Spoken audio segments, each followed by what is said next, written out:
En los últimos meses nos hemos acostumbrado a que siempre hay dos pantallas encendidas en la noche. En una, un estadio grita un gol. En la otra, noticias sobre irregularidades en el deporte más apasionante del planeta.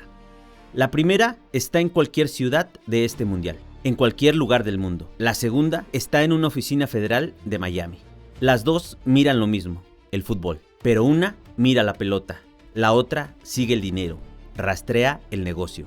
Esta es la historia de cómo el negocio volvió a ensuciar la cancha y de por qué eligieron el peor país del mundo para esconder sus ganancias. Por eso, cansados de esta situación, en Deporte a Muerte, queremos buscar que la presión social de todos los amaños en el deporte llegue a los oídos correctos. Hoy vamos a tratar de contestar 3 preguntas en los siguientes minutos. 1. ¿Por qué el organismo rector del fútbol transfirió premios millonarios a una empresa de Miami que nada tiene que ver con el deporte? 2. ¿Qué perdieron los dirigentes de la FIFA y las federaciones al traer al Mundial en Norteamérica? Y te adelanto, no es inmunidad diplomática, porque esa nunca la tuvieron. Es algo mucho mejor. Obtuvieron distancia, y verás por qué lo digo. Y 3. ¿Qué tienen que ver los problemas del VAR con todo esto? Pensarás que nada, pero a la vez tiene todo que ver.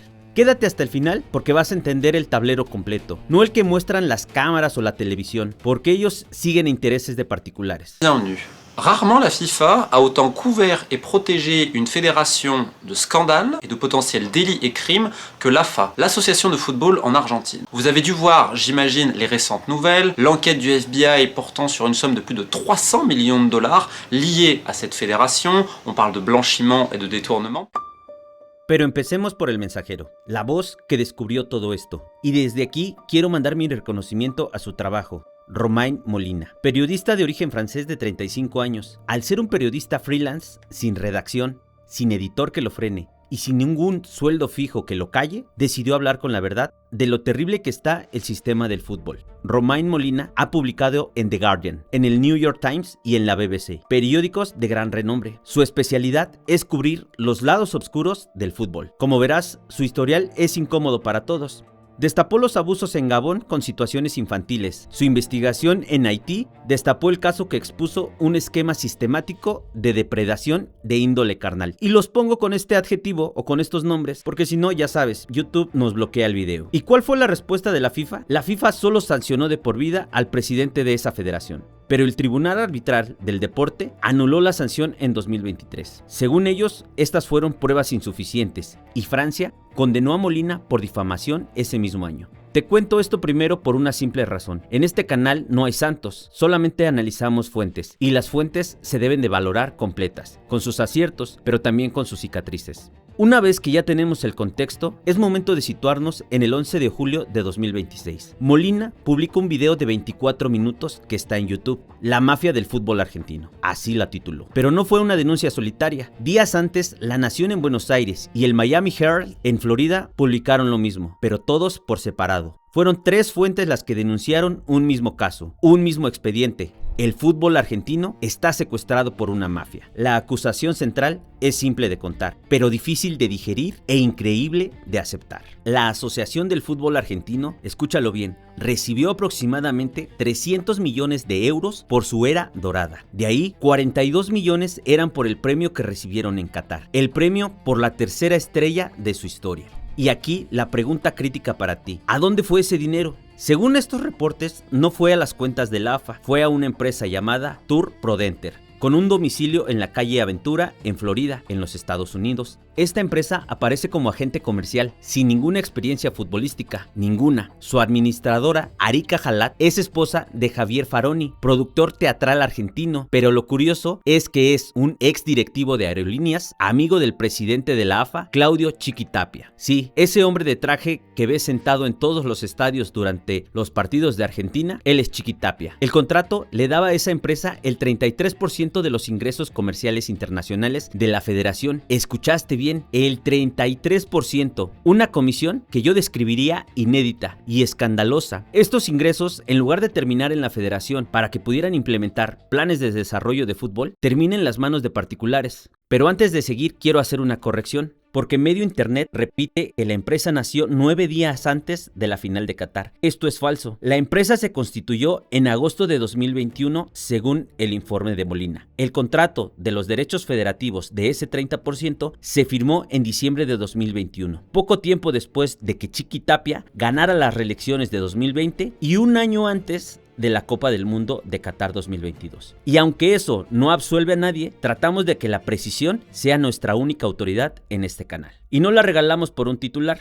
Según Molina y su expediente periodístico, el dinero se dispersó en 5 bancos estadounidenses, en empresas en Delaware, en Wyoming, en Islas Vírgenes. Molina afirma que algunos titulares de estas empresas o cuentas eran testaferros, gente en bancarrota, con una gran necesidad y gente que vivía en viviendas sociales. Ese detalle, ojo, solo lo sostiene él, es la única fuente, pero lo etiquetamos tal cual porque no es algo que se menciona en las otras 2 fuentes. El destino final de ese dinero que alegan los reportes terminó en compra de mansiones, jets de lujo y yates de primer nivel. Y lo peor, un club de Italia, el Perugia, comprado en 2024 con ese mismo dinero, y es ahí donde la pelota comienza a marcharse aún más fuerte. El fútbol argentino financiando presuntamente al fútbol italiano. Esas son las vueltas de la vida. Ahora vamos a presentar la respuesta de los acusados porque es lo justo, lo que marca un video sin amarillismos. Farroni respondió por escrito: no existe al día de la fecha ninguna imputación en mi contra que me vincule a maniobras ilícitas. Esta es una cita directa de declaraciones que dio a la AFA.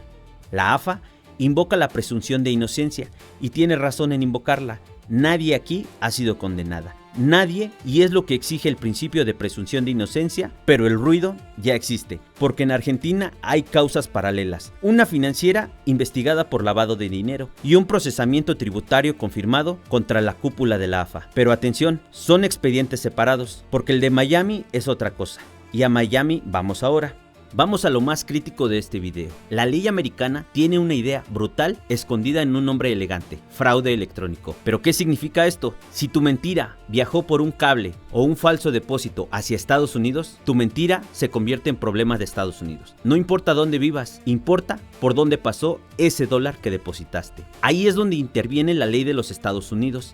Y esto es perturbador porque casi todo dólar del planeta en algún milisegundo pasa por un banco americano. Es el peaje invisible del sistema. Y ese peaje viene con un contrato que nadie lee: jurisdicción. Una jurisdicción que va más allá de sus fronteras, si es que ellos así lo deciden. Esto lo argumentan para proteger el lavado de dinero, así como operaciones de crimen organizado y, por supuesto, fraude. Todo aplicable a extranjeros y al dinero que pasó por Estados Unidos. Pero esto no es teoría. Ya pasó el 27 de mayo de 2015 en un hotel en Zúrich. La policía suiza entra con pedido americano. 7 dirigentes del fútbol salen tapados con sábanas y con sus propios sacos, como si la vergüenza y la corrupción se pudiera cubrir con un dedo. La fiscal general Loretta Lynch, el FBI de Nueva York y un contador del fisco llamado Steve Berman, que no perseguían goles, perseguían renglones de documentos que pudieran auditar. Y en los renglones que auditaron fueron los de un dirigente llamado Chuck Blazer.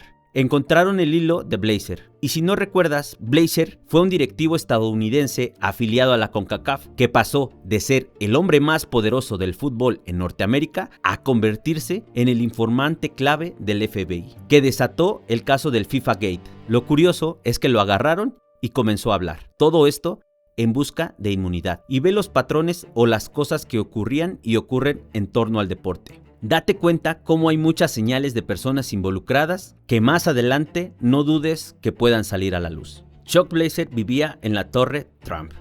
Tenía un departamento para él y otro, según los archivos del caso, para sus gatos. Se declaró culpable, colaboró con el FBI, lo que todos esperaban. En el mundo de cine de policías que vemos, se convirtió en una rata. Entonces, el castillo de naipes y el imperio de la FIFA se vino abajo. 41 imputados, 27 confesiones, condenas en Brooklyn. Eso fue el FIFA Gate versión 1.0. Y ahora viene el dato que casi nadie te cuenta, porque arruina el cuento simple, pero sobre todo Para muchos les arruina el negocio. En 2021, el Departamento de Justicia de Estados Unidos declaró a la FIFA víctima. Hazme el favor, es increíble que simulen que muchas de esas personas no estaban enteradas de todo lo que ocurría ahí. El FBI le devolvió a la FIFA más de 200 millones de dólares que fueron recuperados de sus propios ex dirigentes corruptos. El villano de 2015 cobró como víctima en 2021. Y guarda esta frase, porque la vas a necesitar más adelante. Porque la relación FIFA-Estados Unidos no es de guerra, es de negocios. Y eso complica todo lo que sigue. La acción se desarrolla en Zúrich, donde la policía suiza irrumpió en un hotel deteniendo a varios funcionarios de la FIFA. Se producen detenciones por acusaciones de corrupción que afectan al organismo rector del fútbol mundial. No podía creer que eso hubiera pasado.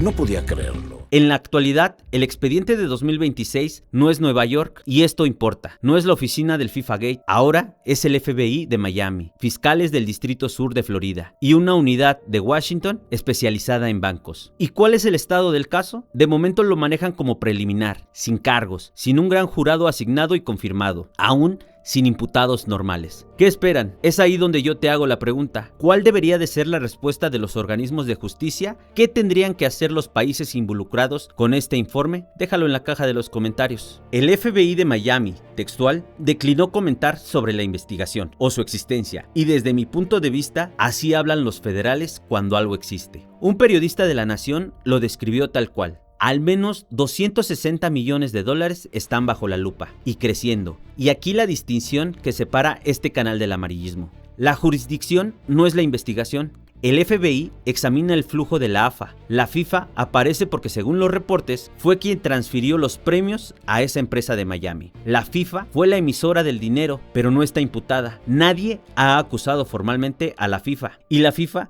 se ha mantenido al margen.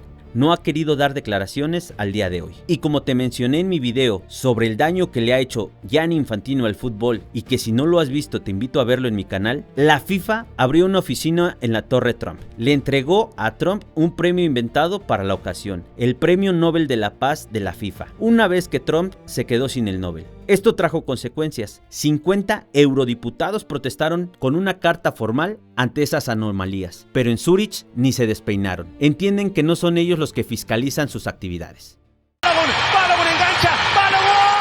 Y ahora regresemos o vayamos al fútbol. El 1 de julio ocurrió un detalle que parece menor, o así lo intentaron vender en la FIFA, pero lo cierto es que no lo es. Es un detalle que termina dañando al deporte. Al delantero de Estados Unidos le sacaron una roja. Balogun. ¡Tarjeta roja, Balogun! 4 días después, la FIFA suspende la sanción, en un hecho que es insólito. Yo no recuerdo alguna situación similar en ninguna de las ligas. Trump lo confesó con orgullo, en cámara. Textual, dijo: yo soy el que consiguió que lo hicieran. Esto es terrible. Esto se traduce como el presidente que llama y da instrucciones y el organizador obedece. Y he escuchado a algunos periodistas que dicen que esto sentó un precedente, pero no lo creo. Trump es el único que tiene ese poder. La próxima vez que alguien le llame a Infantino para una situación similar, ¿sabes qué va a contestar? Va a negar la petición. Después discutiremos si era roja o no. Eso no es el punto del video. Y quiero leerte nuevamente. Comenta si en la liga de tu país había ocurrido algo así, en donde un presidente de la federación y pidiera favores especiales para su equipo. Y te voy a decir por qué creo que no ocurra esta situación. No hay un hombre más poderoso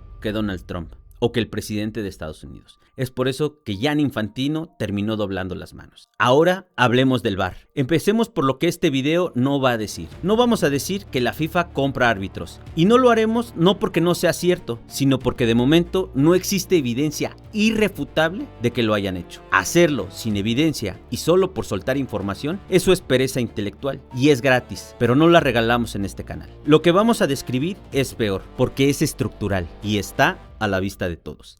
El 7 de julio, en Estados Unidos, el partido de octavos de final, Egipto le ganaba 2-0 a Argentina. Seguro estoy que tienes presente el juego. A falta de 11 minutos, el partido cambió radicalmente. Argentina le da vuelta 3-2. El gol 3000 de la historia de los mundiales. Pero Egipto no hablaba del gol, hablaba de la jugada que le anularon y del penal que no le dieron. También estoy seguro que sabes de qué jugada estamos hablando. En mi muy particular punto de vista, eso jamás debería marcarse como una falta. Creo que el gol estuvo mal anulado. Era un gol legítimo para Egipto.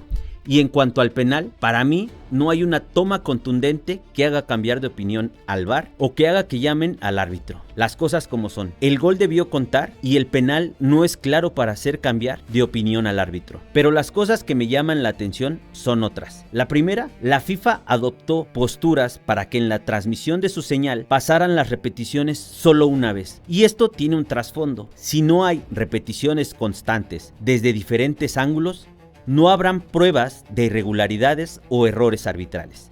¿Te diste cuenta que durante el Mundial solo pasaban una repetición de las jugadas polémicas o solo fui yo? El otro punto que quiero mencionar, independiente de esas jugadas, es que Egipto no supo y no pudo controlar un juego que tenía en la bolsa. Le metieron 3 goles después de la segunda pausa de hidratación. Esta situación no se puede creer. Si quieres competir al máximo nivel, no puedes cometer ese tipo de errores. Y sí, como alguien que jugó muchos años de su vida, sé que inclinaciones arbitrales hacia un lado pueden desconcentrar tu ritmo de juego, pero en un nivel profesional no debería de ser así, porque debemos entender que el árbitro también es parte del juego y es parte del error. Y por último, los jugadores argentinos son los menos culpables del entorno que se ha generado. No son los culpables del calendario a modo que tuvieron, pero de que puede sonar extraño que su camino fue más fácil, sí es extraño. Aún así, y en etapas definitivas de un mundial, no hay un rival sencillo. Dicho esto, te comento que la Federación Egipcia presentó una queja formal. Su entrenador habló de factores externos, haciendo incluso señales por todos conocidos, argumentando sesgos de raza. Fue una bronca de sentirse estafado. Exjugadores en medio mundo señalaron la inconsistencia y el ruido fue global. La FIFA respondió con su jefe de árbitros, Pierluigi Collina. Él defendió la independencia arbitral. Textual, una falta es una falta. Y advirtió algo cierto. Las acusaciones de amaño generan amenazas contra los árbitros y contra sus familias. Eso también es verdad y también hay que decirlo. El tema es que durante este mundial se han presentado jugadas de ese estilo, como la que ocurrió 5 días después en el partido de Suiza. El árbitro amonesta a Paredes, el VAR revisa, concluye que no hubo falta, hubo una simulación y la tarjeta cambia de dueño. Segunda amarilla para Embolo, roja para Suiza, que termina jugando con 10 desde el minuto 72. Argentina gana en el alargue. Es una jugada que no fue falta. Hizo bien en mostrarle la segunda amarilla, sobre todo porque hubo un antecedente en este mismo mundial. Fueron congruentes en esas dos acciones. Pero aquí el problema es más de fondo. La FIFA organiza el torneo y desafortunadamente la FIFA es quien designa a los árbitros. Ella es la que les paga, cobra el espectáculo que esos árbitros administran, juez, parte, empleador y beneficiario. En cualquier otra industria eso tiene un nombre, conflicto de intereses. En el fútbol se llama tradición. Lo ideal, que sé que jamás va a ocurrir, es que las comisiones de árbitros pertenezcan o sean organismos independientes de los organizadores. Y aún así, no dudo que exista corrupción, porque no lo olvides, esto es un negocio y es un negocio millonario. Pero regresemos al FIFA Gate 2.0.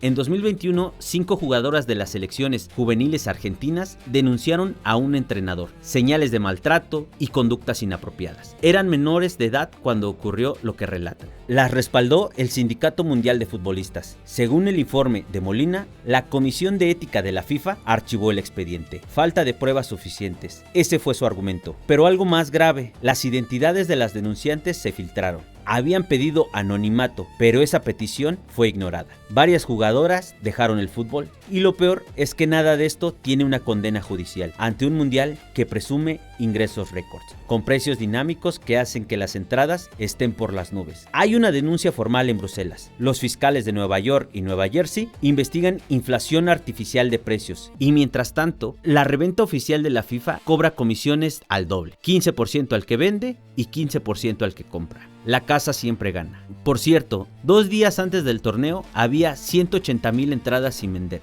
Las cámaras muestran huecos. La planilla dice lleno. Elige a quién creerle, a tus ojos o a los números que ellos nos dan. Y su defensa tiene lógica interna. Infantino dice que la entrada es barata, comparada con playoffs de la NBA o el Super Bowl. Lo compara con las entradas de deportes en Estados Unidos. Pero se le olvida algo, señor Infantino, que gran parte de la población no ganamos o no tenemos el poder adquisitivo que tienen en Estados Unidos. Eso complica que los aficionados como tú y yo, que amamos el deporte, no podamos entrar. E influencers que solo van por la foto tengan asientos de privilegio. El capitalismo en el fútbol. Pero volvamos a las dos pantallas del inicio del video. El estadio sigue gritando, la oficina de Miami sigue encendida. Las dos van a seguir ahí después de la final del mundial, meses, años después de que el mundial termine. Solo que ahora tú ya no puedes mirar una sin pensar en la otra. El fútbol no perdió la inocencia, se la administraron, se la facturaron, se la revendieron con 15% de comisión y sin embargo